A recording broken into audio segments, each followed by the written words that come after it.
శుభములు కలుగు నీకు.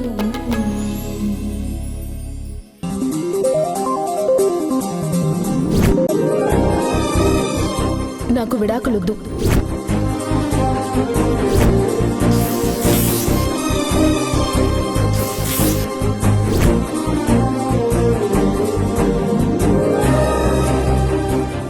ఏంటి హ్యాపీగా ఉన్నట్టున్నావు? మన ఇంటి పరువు, అమ్మ పరువు పోకుండా నిలబడినందుకు ఆనందంగా ఉండదా రేఖ? నాకు అసలు అర్థం కావట్లేదు విక్కీ. అంత పొగరుగా మాట్లాడుతూ విడాకులొద్దన్న అమ్మకు కూడా సమాధానం చెప్పినది సడన్ గా విడాకులొద్దని దాని నోటితో అదే ఎలా చెప్పింది? నువ్వేం చేసావు? నేనా? నేనేం చేశాను?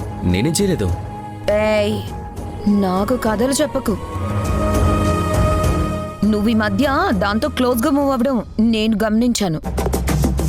ఊరుకో రేఖ, అంత సీనియర్ లేదు అక్కడ.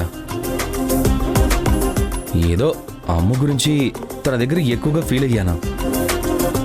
డివోర్స్ విషయంలో అమ్మ ఎంత బాధపడుతుందో చెప్పాను. అదేదో వర్కౌట్ అయి ఉంటుంది అంతే.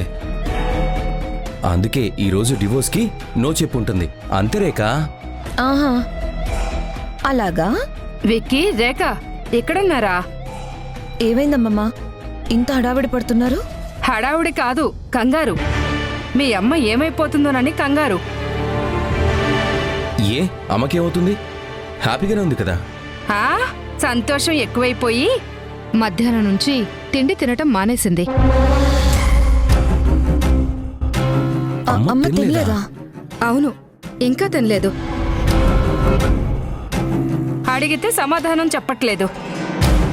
తన గదిలో ముభావంగా కూర్చునుంది.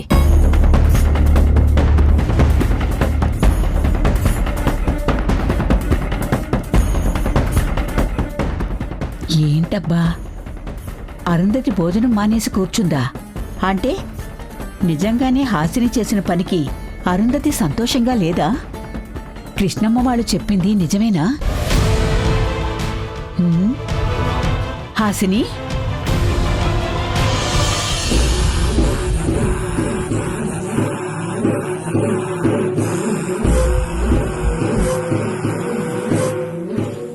అమ్మా ఏమైందమ్మా? నువ్వేం తెలియదంట? విక్కీ ప్లీజ్.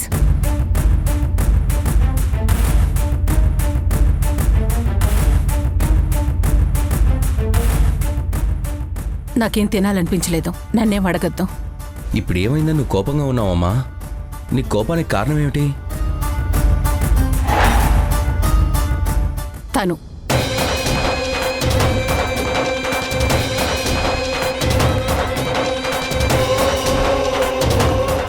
అరుంధతి, హాసిని ఏం చేసింది?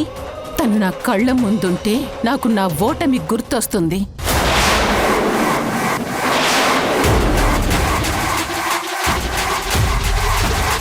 తనని వెళ్ళిపోమని విక్కీ.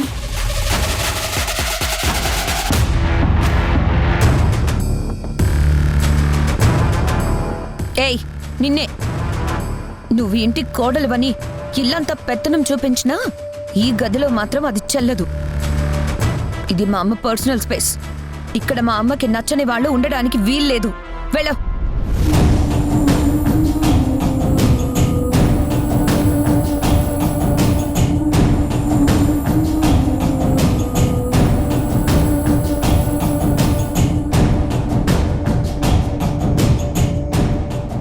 అమ్మా, నువ్వు తన గురించి తినడం మానేయడం ఏంటి? తన మీద నీకు కోపం ఏంటి? నాకేం అర్థం కావడం లేదు. అంటే ఇన్ని రోజులు హాసిని విడాకులు ఇస్తుందని టెన్షన్ పడ్డావు.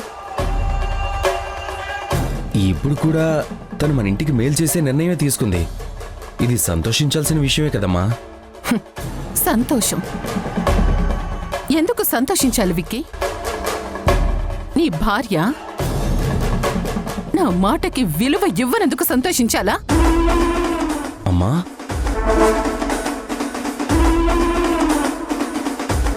నేను చెప్పినప్పుడు విడాకులు వద్దనకుండా ఇప్పుడు తనకి నీ మీద ఇష్టం కలిగినందుకు ఆ డివోర్స్ పేపర్స్ ని చింపేసి తన ఇష్టాన్ని గెలిపించుకుంది.